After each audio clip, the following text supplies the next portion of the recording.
오늘은 영적 전쟁터인 세상이라는 제목으로 말씀을 상고합니다. 성경에는 아담 이후로 오늘까지 6,000년의 시간이 흘렀다라는 것을 말씀합니다. 성경은 그리고 우리 인류사와 또 모든 사람들에게는 죄와 저주로 인해서 불행과 또한 멸망이 기다리고 있다, 이렇게 말씀하고 있습니다. 그러나 우리가 세상에서 배운 책에서는 결코 그렇게 말하지 않습니다. 이 세계는 우연히 만들어지고 또 더 진화돼서 지금도 계속 발전하고 있고, 인류도 점점 더 풍요롭고 행복한 세상으로 만들어가고 있고, 이렇게 앞으로는 낙원과 같은 세상이 될 수도 있는 이런 무한한 발전의 가능성 가지고 있다, 이렇게 가르쳐 줍니다. 그러나 좀 더 우리가 양심적인 그런 학자들의 말을 들어보면 전혀 이 세상은 그렇지 않습니다. 지구는 지금 말할 수 없이 황폐화가 되어 가고 있어서 도저히 지금 사람들의 능력으로는 이 지구를 회복할 수가 없고, 앞으로 한 100여 년 후면 이 지구는 스스로 끝이 날 수밖에 없는 그러한 상황에 놓여 있다라고 양심적인 학자들은 말하고 있습니다. 또 이 사회 현상을 연구하는 사람들이라면 누구든지 오늘날에는 과거보다도 범죄가 더 잔혹하게 발생해서 사람들이 두려움 속에서 다른 사람을 믿지 못하고 이렇게 점점 사람들의 마음이 닫혀져 가고 있고 사랑이 식어가고 있다는 것을 다 말하고 있습니다. 한편 발달하는 것은 전쟁의 무기가 발달하고, 기술은 가히 상상도 할 수 없는 무서운 파괴력을 가지고 있다는 것도 바로 오늘의 불행을 자초하는 문제입니다. 우리는 이 세상이 사람들에 의해서 움직여간다고 생각했지만, 이렇게 세상이 역으로 이렇게 황폐화되고 멸망해 가는 것은 사람의 힘으로 그렇게 되는 것이 아니라는 것을 우리는 성경을 통해 깨달을 수가 있습니다. 이 세상은 선한 사람도 있지만 악한 사람도 얼마나 많은지, 우리 개개인마다 다 선과 이 악이라고 하는 본성이 있지만 사실상 선보다는 악이 훨씬 강렬한 것도 사실입니다. 이렇게 된 것은 바로 사람이 아니고 근본적으로 신의 영역에서부터 이것이 시작된 것인데, 하나님이 아니라 바로 하나님의 자리를 노리고 반역했던 사탄에 의해서 사람의 첫 번 조상인 아담과 하와가 그에게 거짓말에 속아서 죄를 짐으로써 사람은 의의 그 심판 앞에서 이렇게 죄인으로서 저주를 받고 불행하게 살 뿐만 아니라, 사탄은 그 권세를 가지고 이제 사람들에게 직접 사주해서 점점 이 세상을 악하게 만드는 이 세상의 임금이며 이 세상 신이 된 것입니다. 예수님도 분명히 요한복음 12장 31절에 사탄은 이 세상 임금이다, 이렇게 친히 말씀하고 내가 바로 그를 쫓으려고 왔다고 말씀했고, 또 고린도후서 4장 4절에는 사도 바울이 악한 사탄은 이 세상의 신이 돼서 사람들을 다 사로잡아서 자기가 멸망의 길로 가야 될 존재이기 때문에 모든 사람들에게도 이렇게 멸망으로 집어넣으려고 오늘도 사람들을 사로잡고 있다고 말하고 있어요. 그렇기 때문에 이 인류의 역사는 사탄이 사실상 주도하고 아담으로부터 1500년밖에 가지 않았을 때 벌써 인류는 완전히 타락해서 죄악이 꽉 차서 하나님의 공의로 심판하지 않을 수가 없었기에 홍수 심판이 인류가 시작된 지 1500년 만에 이미 일어나서 다 죽을 수밖에 없었지만 노아의 가족을 살려서 다시 인류를 번성케 해주셨는데, 그로부터 500년도 안 돼서 인류는 다시 완전히 타락해가지고 하나님 버리고 사람끼리 서로 열심히 뭉쳐서 이제 다시 홍수가 와도 안전한 그런 높은 바벨탑을 쌓고 우리끼리 이 땅을 낙원으로 만들어 보자고, 이렇게 사탄의 사주로 폐악한 세계를 이루려고 하니까 하나님이 이번에 심판을 하지 않고 징계를 내리셔서 사람을 이대로 두면 다 망하게 생겼으니까 언어를 바꿔서 언어가 같은 민족끼리 서로서로 뿔뿔이 흩어져서 전 세계로 퍼져서 오늘처럼 사람을 번성하게 해주신 줄로 믿습니다. 그런데 이대로 가면 결국은 사탄의 완전한 밥이 되고, 사탄은 이 세상의 역사를 끝내고 인류를 몽땅 지옥으로 함께 끌고 가는 것이 목적인데, 그것을 모르는 사람들이 여전히 속아서 이렇게 악의 구렁텅이로 점점 빠져들어가고 있는 것을 하나님이 아시면서 가만히 계실 수가 없다는 거예요. 그래서 오늘 본문에는 하나님의 세 가지 그 계획을 발표하고 있어요. 그게 바로 이제 악한 이 사람들이 이 만들려고 하는 세상은 어떤 세상인가를 밝혀주고, 두 번째로 하나님은 그것을 반드시 공의로 심판해서 악을 끝장내시고, 그리고 하나님을 경외하고 하나님의 의를 힘입는 자들에게는 하나님이 처음 창조한 계획대로 구원하시고 창조를 완성하셔서 영원한 하나님의 백성으로 삼아주신다는 것입니다. 그렇기 때문에 오늘 이 시편 140편의 말씀은 우리가 그냥 시를 읽듯이 그냥 그렇게 읽고 말을 만한 말씀이 아니고, 이것은 놀라운 하나님의 구원 계획과 창조의 완성 계획을 아주 깊이 다루고 있는 말씀입니다. 오늘 예수님의 그 십자가의 고난을 우리가 이렇게 기념할 수밖에 없는 이 중요한 구원의 핵심이 바로 오늘 본문에 잘 말씀하고 있습니다.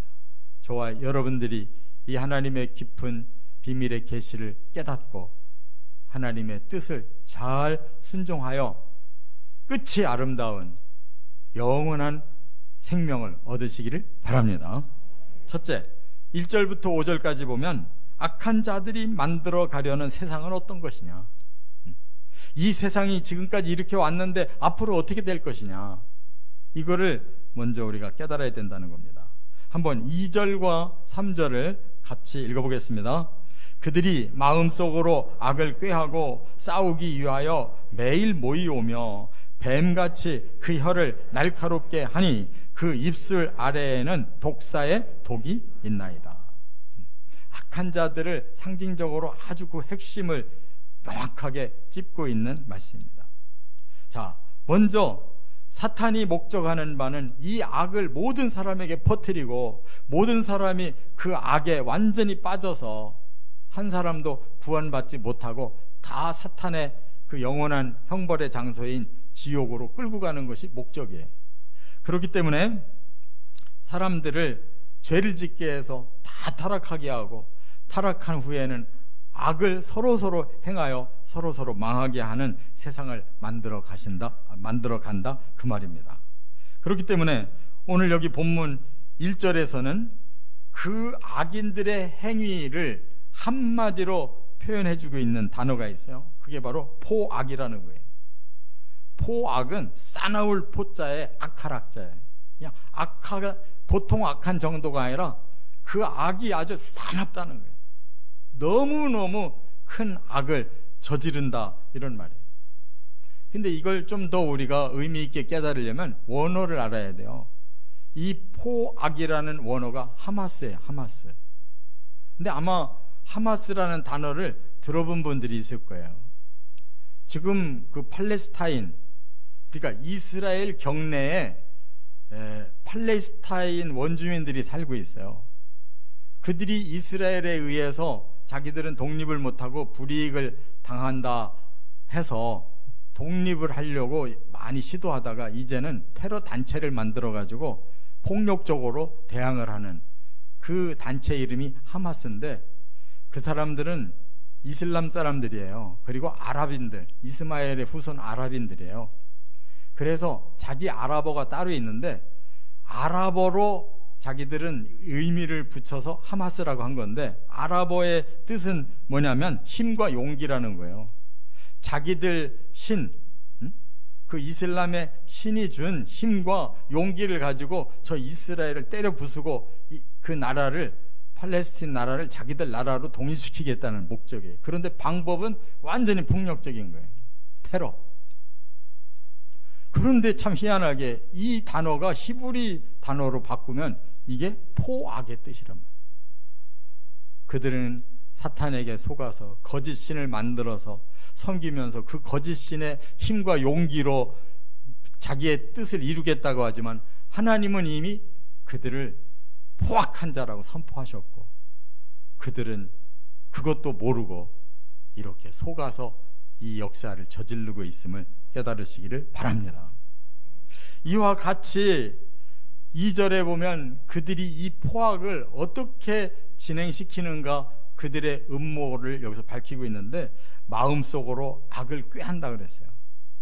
이 말은 이 악이라고 하는 것은 항상 숨은 상태로 진행하는 거예요. 비밀로 진행해요. 그래서 그들의 마음에는 온통 악이 도사리고 있는 거예요. 어떻게 하면 우리 목적대로 다른 사람 죽이고 다른 사람 해치고 자기들 목적을 이룰까, 여기에 뜻이 있어요. 그리고 그러기 위해서는 여기 보니까 싸우기 위하여 매일 모이고, 그들의 목적은 그냥 투쟁이에요. 투쟁. 이 공산주의의 목적이 투쟁이에요. 투쟁으로 모두 평등하게 살자고 그러는데, 공산주의처럼 불평등한 사회가 어디 있어요. 공산당만 그냥 잘 살고 나머지들은 전부 그들의 노예가 돼버렸는데 그게 무슨 공산주의냐고. 이처럼 속임수를 쓰고 그들의 속은 이렇게 싸워서 정복하는 게 목적이란 말이에요. 또 3절에는 뱀같이 혀가 날카롭고 그랬어요. 그들을 뱀으로 비유를 하면서 이 뱀에게서 가장 흉측하게 느끼는 게 뭐예요? 그 꼬부랑거리는 혀. 그 혀가 아주 날카롭게 사람들에게 혐오감을 주거든요. 이게 바로 그 전쟁을 위한 그들의 그 날카로운 무기, 사람을 그냥 마구 살상하는 무기를 상징하는 거예요. 그리고 독사의 독과 같다 그랬어요. 독사에게는 독이 치명적이잖아요. 그걸로 공격하면 그 독에 다 죽어버리지겠네요. 그와 같이 악이라고 하는 것은 자기들의 목적을 위해서 수단 방법을 가리지 않고 이런 폭력으로 생명을 해치고 이 땅이 어떻게 되든지 상관없이 이렇게 악으로 모든 걸 해결하려고 한다 그 말이에요. 그렇기 때문에 5절에 보면 그들은 올무와 줄과 그물과 함정을 판다 그랬어요. 여러분, 이거 전부 우리가 짐승들을 잡을 때 이렇게 나쁜 사람들이 이 산에다가 들에다가 이렇게 만들어 놓고 그걸 잡아가지고 마구 그냥 자기들이 사용하려고 그러잖아요. 마치 이 악한 자들의 전쟁도 그와 같은 거예요. 사람의 인권으로 보질 않아요. 자기들의 목적을 위한 물질적인 수단으로 본다 이 말이에요. 그러니까 자기들에게 유익이 된다면 사람을 얼마든지 죽여도 아무 상관이 없는 거예요. 그래야 영웅이 되고 신의 나라에 가서 그들이 신에게 축복을 받는다는 거예요. 그래서 테러를 저지르는 거예요. 자기가 죽으면서 몇십 명 죽이면 그 나라에 가서는 얼마나 큰 영광인지 모른다 이렇게 가르쳐주는 거예요. 이게 완전히 사탄의 새빨간 거짓임을 깨달으시기 바랍니다. 그리고 그들에게 아주 큰 특징이 또 하나 5절에 나오는데 그들은 교만한 자들이다 그랬어요. 여러분, 왜 그들이 그렇게 악한 짓을 하느냐? 사탄이 하나님의 자리를 넘보고, 이게 교만이었단 말이에요.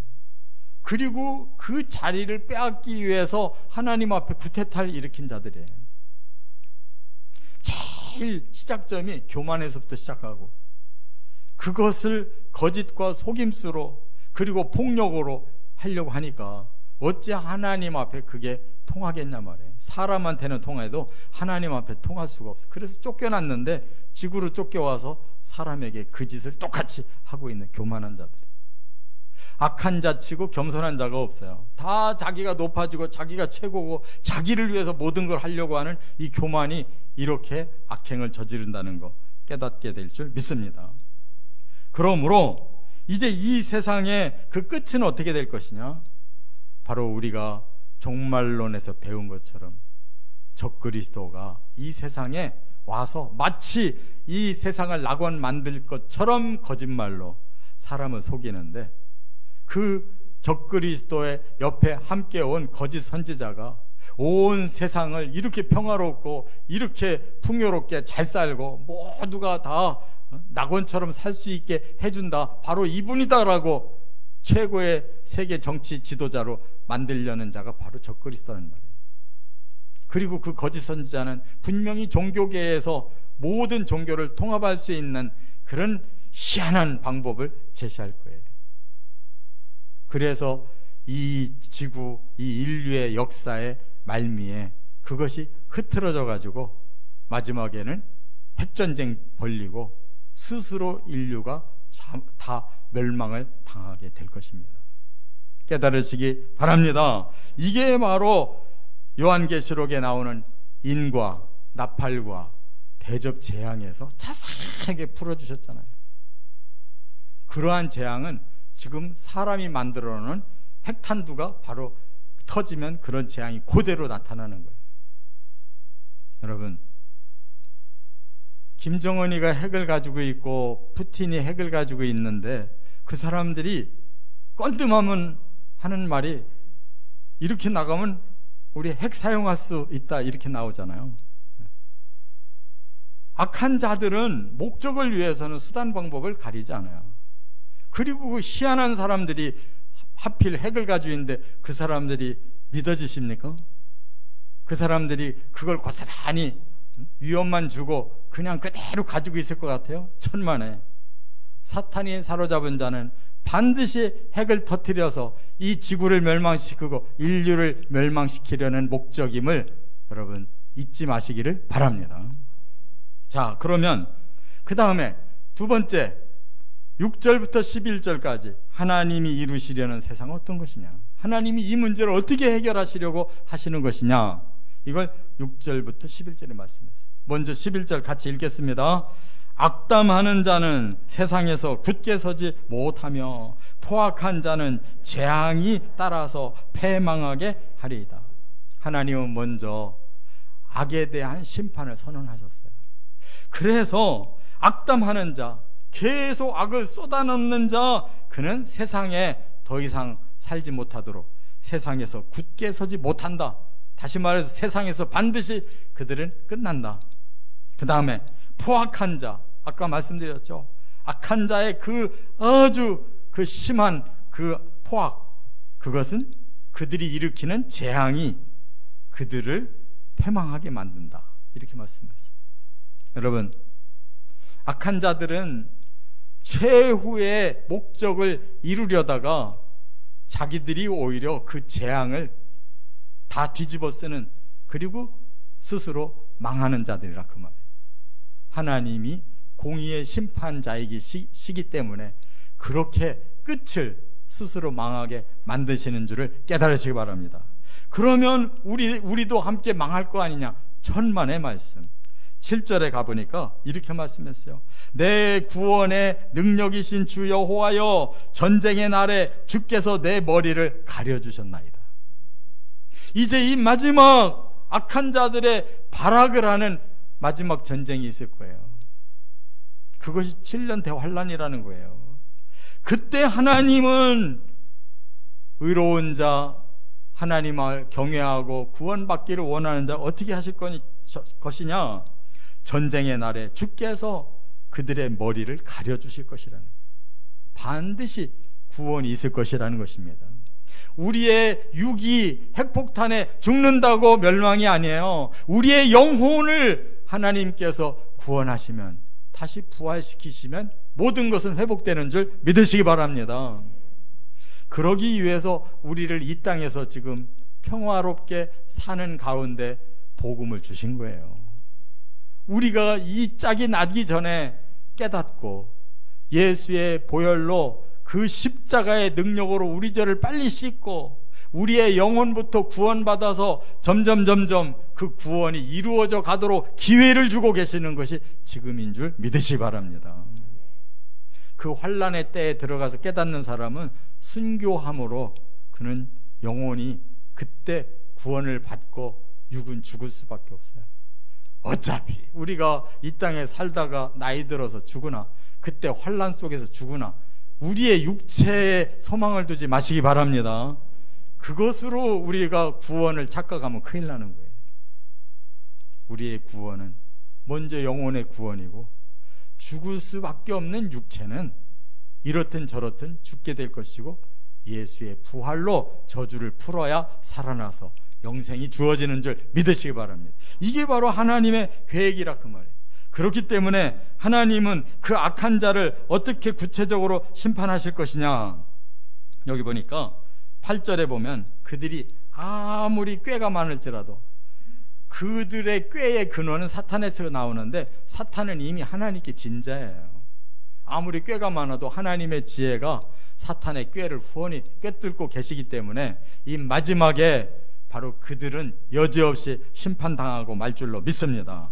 9절에 보니까 그들의 입술로 일으킨 재난이 그들에게 덮칠 것이고, 그들이 떠벌리고 그들이 만들어낸 재난, 그게 환난 시대예요. 그들이 그 재난에 오히려 덮인다는 거예요. 자기들이 일으킨 재난에 자기들이 덮치는 거예요. 10절에는 그걸로 끝나는 게 아니에요. 그들의 형벌은 진짜 남아있어요. 뜨거운 숯불이 그들 위에 덮여지고 불 가운데와 깊은 웅덩이 같은, 바로 지옥을 말하는 거예요. 그 지옥에 던져지게 된다는 걸 깨달으시기 바랍니다. 지금 제가 만들어내는 소리가 아니라 이 시편의 말씀을 그대로 지금 읽고 설명드리고 있는 것뿐이에요. 창세기를 읽든 계시록을 읽든 시편을 읽든 하나님의 계획은 항상 똑같은 거 믿으시기 바랍니다. 악한 자는 반드시 형벌을 주시는 거예요. 사탄을 위해 만든 형벌의 장소에 사탄에게 속아서 그 악을 행하는 자 똑같이 지옥불로 가는 거예요. 가장 재수 없는 자들이 그들이에요. 이와 같이 하나님은 그 끝을 이렇게 반드시 공의로 심판하신다는 거예요. 근데 제가 서두에 홍수 심판도 말했고, 또한 바벨탑 그 심판도 말씀드렸는데, 그것뿐만 아니라 그 후에도 아브라함 시대 소돔과 고모라 멸망시키지 않았어요? 하나님은 계속 시대마다 심판하셨습니다. 그리고 이 세계에 아수르나 바벨론이나 또 그 뒤에 페르시아나 헬라나 로마나 수많은 제국들이 일어났지만 그들이 다 사탄에게 속아서 그 제국은 피의 제국이고 그 제국은 악의 제국이었단 말이에요. 자기들을 위해서 모든 주변 나라와 민족을 전부 멸망시키는 힘의 제국들, 흑역사만 남아있잖아요. 지금은 뭐 별다릅니까? 선한 나라 봤어요? 선한 그 지도자들 봤냐고. 권력만 잡았다면 다 남들을 다 해쳐가지고 자기 권력을 이끌고 가려고 하는 자들밖에 없어요. 속지 마시기 바랍니다. 이 지금 지구의 역사 속에서도 하나님의 의의 심판은 여전히 진행되고 있어요. 근데 사람들이 그걸 몰라요. 예표로 주실 때 깨닫고 이 종말의 심판에 들어가지 않아야 될 줄 믿습니다. 그렇기 때문에 이제 하나님은 요한계시록에 분명하게 계시하신 대로 될 거예요. 사탄도, 적그리스도도, 거짓 선지자도, 그리고 그들에게 속았던 모든 악한 사람들도 마지막에 다 불못에 들어가고, 그 악한 사람들에게 특별히 한 가지 더 해주는 게 있어요. 부활을 시켜요. 여러분, 부활은 두 가지가 있습니다. 천국에 보내기 위한 부활이, 그것이 참된 부활이지, 지옥에 살은 상태로 형벌받도록 부활시키는 건, 그건 저주 중에 저주예요. 그 부활에 참여하면 그야말로 가장 불행한 자들이라 그 말이에요. 이렇게 하나님은 공의롭게 심판하신다는 거, 불못이 반드시 있다는 거, 상징적인 단어가 아니라는 거, 천국도 반드시 있다는 거 믿으시기 바랍니다. 자, 그러면 이제 세 번째 12절부터 13절까지 하나님을 경외하고 그리스도의 보혈로 구원받고 부활을 사모했던 성도들은 어떻게 될 것이냐. 여기 13절을 먼저 읽겠습니다. 진실로 의인들이 주의 이름에 감사하며 정직한 자들이 주의 앞에서 살리이다. 얼마나 말씀이 명확해요. 진실로 의인들은 주의 이름에 감사한대요. 왜? 우리를 구원시켜 주시고 우리에게 구원의 완성을 주시고 우리에게 영원한 나라의 영생과 영광을 주시기 때문에 감사한 거예요. 그걸 뭐라고 표현했어요? 정직한 자들이 주의 앞에서 살 것입니다. 그게 천국의 영생을 말하는 거예요. 그 전에 하나님이 우리에게 주셔야 될 것이 있어요. 구원을 위해서 주셔야 될 것. 여기 12절에 이렇게 설명을 했어요. 내가 알거니와 여호와는 고난당하는 자를 변호해 주시며 궁핍한 자에게 정의를 베푸시리이다. 하나님 앞에 영생을 거두기 전에 먼저 우리를 구원하시는 과정이 여기 있잖아요. 고난당하는 자를 변호해 주신대요. 이 변호사가 예수님이신 줄 믿으시기 바랍니다. 변호라는 말이 너무 중요한 단어예요. 여기 보면 아싸라고 했는데 이 아싸라는 단어는 사실은 재창조한다는 뜻이에요. 재창조, 다시 만든다는 뜻이란 말이에요. 그냥 뭐 우리를 조금 옆에서 도와준다는 정도가 아니에요. 깨달으시기 바랍니다. 하나님의 구원의 계획은 이처럼 재창조예요. 우리가 멸망을 당할 수밖에 없게끔 타락했지만 예수 그리스도의 그 보혈로 씻음을 받고 성령을 받고 예수님의 재림 때 부활을 하면 우리는 영원한 생명의 나라에 들어가 영생 누릴 자격이 생긴다 그 말이에요. 그게 바로 철저하게 예수 그리스도의 변호 때문이다. 재창조의 구원의 은혜 때문이다 그 말이에요. 할렐루야. 그게 첫 번째 조치예요. 그래서 우리는 지금 예수 열심히 믿고 있는 거예요. 이 예수님의 조치에 따라서 순종하고 가는 거예요. 그 다음에 예수님이 두 번째 조치, 다시 오시기만 하면 우리는 저주가 풀려서 영원히 살 수 있는 부활체가 되는 거고, 아까 말씀대로 의인들이 진실로 주의 이름에 감사하고 정직한 자들이 주의 앞에 사는 그 세계로 두 번째 조치가 이루어지는 거예요. 그러면 그것이 계시록에 분명히 계시되어 있잖아요. 계시록 22장 14절에 보니까 자기 두루마리를 빠는 자들은 복이 있는데, 이게 무슨 뜻이냐면 예수 그리스도의 그 보혈로 자기 두루마리, 더러운 자기의 죄를 다 깨끗이 빨아버리는 자는 하나님의 앞에 영원히 살 수 있는 자격이 생긴다 그 말이에요. 그 다음에 12절에 보면 내가 속히 오리니 내가 줄 상이 내게 있어 각 사람에게 그가 행한 대로 갚아주리라. 우리의 구원은 너도 나도 뜨내기가 가는 게 아니고 하나님 앞에 헌신하고 정말 주를 위해 살았을 때 그 나라의 구원이 완성되면 그들의 행한 그 모든 수고를 하나님이 영광스럽게 상 주신다는 거예요. 할렐루야. 그리고 이 모든 약속이 이루어지는 현장은 계시록 21장 2절에 이렇게 설명했어요. 거룩한 성 새 예루살렘이 하나님께로부터 하늘에서 내려오니 그 준비한 것이 신부가 남편을 위하여 단장한 것 같더라. 세상에 그렇게 아름다운 곳은 이렇게밖에 표현할 수가 없어요. 결혼식 날 신부가 화장한 것처럼 아름답더라. 거기에 우리는 어떻게 됩니까? 26절에 보니까 사람들이 만국의 영광과 존귀를 가지고 그리로 들어가겠고. 여러분, 이 세상에서 가장 아름답고 귀하고 멋진 거 다 그 나라에 완성시켜 놓으신다는 거예요. 우리가 뭐 어디도 못 가보고 어디도 못 가보고 뭐 평생 나는 그런 것도 제대로 누려보지도 못했다. 아무 소용없어요.